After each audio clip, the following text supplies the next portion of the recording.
Many of us are familiar with the story of the Roman centurion na lumapit kay Kristo para humingi ng tulong para sa kanyang servant na mayroong malubhang karamdaman. Now, you see the story in Matthew chapter 8 verse 5. Now, Jesus agreed to go to the centurion's house para tulungan itong kanyang servant para pagalingin. Pero, ang sabi ng centurion, "Lord, I am not worthy to have you come under my roof. All you need to do is just say the word and gagaling ang aking servant." Now, naintindihan niya ang chain of command, naintindihan niya ang authority. And basically what he's telling Jesus, all you need to do is just say the words and it's going to happen. And it did happen. The centurion's servant was healed. No? And Jesus marveled at his faith. Now here's the thing. When you go to Luke chapter 7, similar account, you get additional details. Now, ano ba tong additional detail na to? Matthew gives us an impression na silang dalawa ay nag-uusap directly.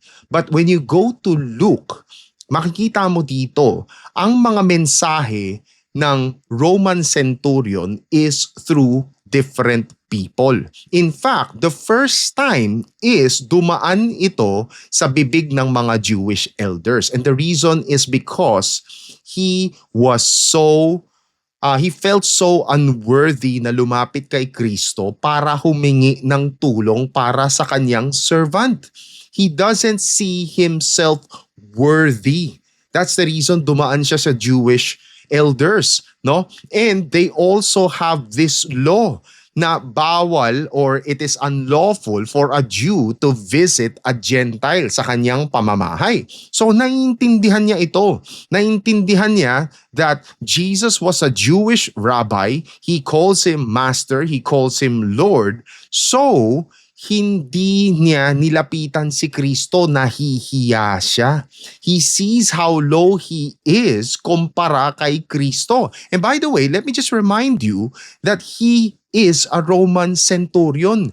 He could have just summoned Jesus to come, but he didn't. No? Nung umpisa, akala ko baka mayabang lang siya pero hindi. This was actually extreme humility na pinapakita ni Luke, no, concerning the centurion. Ito ang kanyang approach. And when I think about it, and when I see myself, when I see us, hindi natin ina-approach si Jesus in a way na karapat-dapat, no? Na tingin natin sa kanya na parang hindi siya importante, na binabaliwala natin siya, that we don't put much effort into knowing him, into serving him, to know what he wants, what his purpose is for us.